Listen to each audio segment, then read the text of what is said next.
6-7. And here we are again, 7:37. Good Thursday morning to you. 'Tis December the 7th.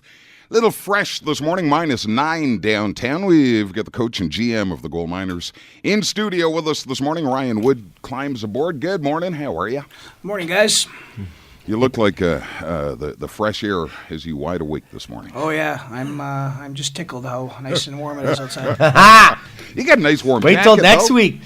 Yeah, just wait till next week. This is only the start of it, man. But you're from Winnipeg, so... Yeah, I know, but like... Nothing new. Oh, man, this guy's, I don't know. He's lost it. You get now. a little soft if you haven't He's lived there soft in 12 for years. sure. So, I went up to Timmins again.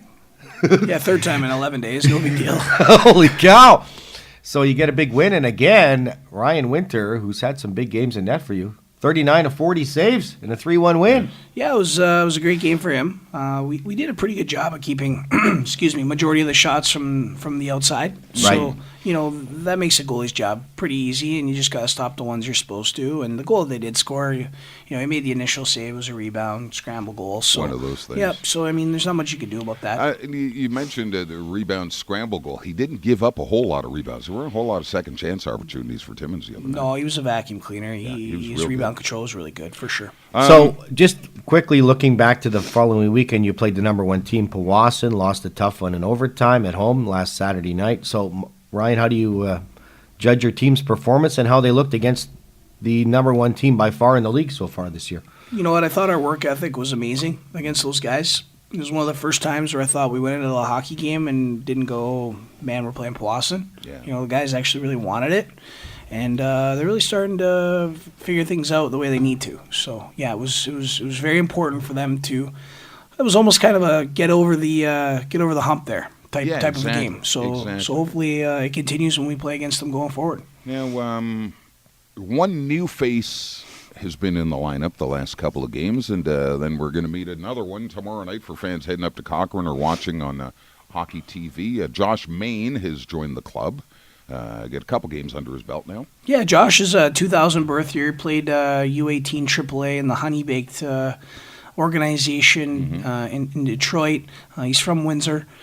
He's a very, very good hockey player. He's raw. He's young. Was playing in Chatham Junior B. Yeah. Wasn't getting some of the minutes that probably maybe he deserved as a forward. They had him kind of playing as a defenseman. Oh, really? So, but he's a natural forward, and just kind of wasn't working out. And was good size kid. Yeah, he's 6'2", Gets up and down the 205. ice pretty good by the looks of it. Yep. And then we've just announced this morning, Greg had the news, Connor Evans, a defenseman, is joining us from the Stouffville Spirit of the OJHL. Yeah, Stouffville unloaded majority of their 20-year-olds to set themselves up for the future. So I knew Connor previously before I came up here. He played some spring hockey tournaments one of the teams I coached. Okay. So I knew him, and we were chatting, and he wanted to stay in the OJ. Fortunately, the team that he thought he was going to end up going to, it didn't end up working out, and he gave me a call, and now he's here in Kirkland Lake. Well, give us a scouting report on him. Oh, he's an amazingly skilled offensive defenseman, which, all of our D are pretty good, but other than Namagoose and Chartrand, but for the most part, we don't have that guy who can quarterback our power play yet. So adding a guy like that can now play the top of our power play. And with the experience that he brings in, especially having a very, very young blue line, adding that 20-year-old veteran leadership will only help, hopefully the other guys raise their games a little bit. I know that's your first year here, Ryan, but that's been the problem with the GoldMiners last couple of years, I've found, since Picard Facette left a few years ago. We just haven't had that guy, that guy that stands out on the power play that runs it. So you're hoping this could be the guy? Yeah, and there's no doubt in my mind that this is going to be the guy once he settles in and starts practicing with Nikitin and Fife and Paquette and Declan Carter now that we've put in front of the net there. So yeah, we definitely feel that it's the right piece, and it's been a piece that I've been looking for 3 months, and they don't just fall in your lap all the time. So you mentioned Declan Carter on the power play. Noticed that the other night in Timmins. You get the man mountain at the top of the crease. Yeah, you know what?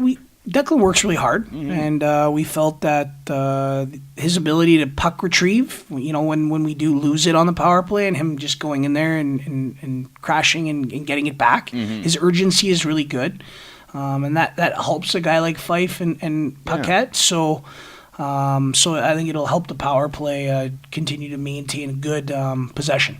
So We haven't mentioned Tyler Fife too much, but he's number 3 in scoring in the league, right? Yes, he is. Tyler had a little bit of a rut. Well, the when centerman Nickerton was out of the lineup yeah, for a while. it's tough when you build that chemistry with somebody, and then you're starting to play with guys that are, maybe more defensive as opposed to offensive. And Tyler's an offensive guy. We have asked Tyler to be a lot better defensively this year, and he's really, really starting to understand how to play the game without the puck on a stick. I'm glad you brought him up, Greg, because the other night he scored a pair in Timmins. He's got 22 for the year, 50 NOJHL goals now in 88 career NOJHL games. Interesting stat about that. Patrick Laine actually just got his 50th not too long ago, and Tyler Fife did his 50 goals in actually less games than Patrick Laine. In about 60 seconds from now, I had planned to say we got through this whole thing without one mention of the Winnipeg Jets. We'll just See, it's not me. See, there you go. Hey, Marshall Nickett is back, man. What a year this guy's having. He scored right away again. Yeah, he's a guy who's steering our ship. Marsh was a little rusty first game back, nerves and all that stuff, but he'll continue to get back to where he was. It's nice to see him produce offensively. He's just got to get back to simplifying things a little bit defensively and making sure that puck management is a little bit better. But I know you haven't been here, but what's changed? Like he's been on this team for a couple of years, and now he's leading the show here. As an outsider, I think the coach has challenged him, and Marsh has something to prove, and he's proven it to the world this year that he can play. The great Kirkland Lake Hope. That's all we got left. Exactly. All the skills, all the tools. The biggest thing is Marsh has bought into what it is that we're trying to do here. And because he's bought in, it's a great trickle-down effect with everybody else. Exactly. So you've been doing lots of stuff with the team off the ice, too, though.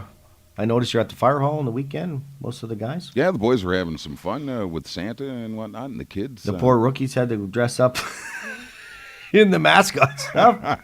Yeah, well, that's the ritual, right? The rookie ritual. Yeah, I've only seen the pictures. I snuck down back home for the weekend. Okay. Right. Yeah, so it was... boys sounded like they had a good time. Didn't they make the guys been on the team for 6 hours wear the mascot thing? Well, yeah. Well, the 4 newest arrivals were in the mascot uniform. And I'll tell you this, Josh Main. If he doesn't have the hairiest legs on the team, I don't want to see who does have the hairiest legs. And he's Dora. They dressed him up as Dora, where part of his calf was exposed, okay? Yikes. And we hear that, and this is honest to God's truth. We hear this from some children in the fire hall. Mommy, are Dora's Something's legs wrong ever with Dora. hairy? Kids are smart these days. You Something's can't get anything wrong by with 'em. Dora. Yeah. Dora, shave your legs, Oh, man. I wonder if Josh's Spanish is any good. Because Vamos! yeah, that's it. So Cochrane tomorrow night, Hearst on Sunday afternoon, and then you get to come back home for a couple of games kid. before the break. Yeah, we've played 10 of 11 on 10 the of our road. last 11 on the road. 10 of 11. I will Who think. put that together? Well, we won't name names. Yeah, but, we won't name Jim Taylor. But Oh, jeez. You know what? He had the right idea when we were going through it and everything like that. But yeah, it's a tough November, December for us. But every game's tough, so I mean, it doesn't really matter. Look At at the end of the day, you look gotta at it this travel. way: you come through this stretch with your head above water, you're in good shape. I for didn't the second half realize of the I year. didn't realize you'd hired John Ferguson Jr. as the head of scheduling for the GoldMiners. Yeah. It's okay. I'm looking at I in my crystal ball. I see a 4-point weekend. You know what? It would be great. Get as closer long as to the Cochrane. As long as the guys show up and work hard and give themselves a chance to win, And that's the all that I can ask the for. goaltending you've been getting is giving you a chance to win every night. Exactly. You know, Cade's been playing well. Ryan's been playing well. I mean, you know, we've got guys that are really, really doing a good job, and that's all you can ask for. I don't know if fans are aware, but the guys have this golden hard hat, this golden helmet that they hand out to the internal player of the game that they vote on each game. And the last 2 has been the 2 goaltenders, Cade and Ryan. Yeah, it's kind of it's like insider trading between the two of them. They they kind of keep it amongst each other, so they're like, heck with you guys. I'm going to keep it to goalies between are each other. hoarding the prize. Yep, insider trading. Well, good luck this weekend, Ryan. Pray for the Jets. Florida tonight, Tampa Bay Saturday. Hey! Yeah, a couple Pray of big for the dubs. Jets. Last year, I actually went to Florida and saw both the games. So, Oh, yeah? Yeah, kind of These people Kind are- of missed that that trip. these Not gonna people lie. here are making me sick. Well, you know what? I can honestly directly thank the Montreal Canadiens for our 5-1 loss to Detroit. So, Exactly. yeah, It's thank you true. Montreal It's for true. pounding Detroit and then making them upset. And You're then more than Winnipeg welcome. coming in. You're Yeah. more than welcome. Calgary going out your way soon? Probably. Probably We'll at put a some beating point. on them tonight and send them out your way in an angry mood. No, thank you. 7:48. That's Coach Ryan Wood joining us this morning. Thanks, Ryan. Best of luck this weekend. Thanks, guys. In Appreciate it. Cochrane and Hearst. 7:48 minus 9 in downtown Kirkland Lake.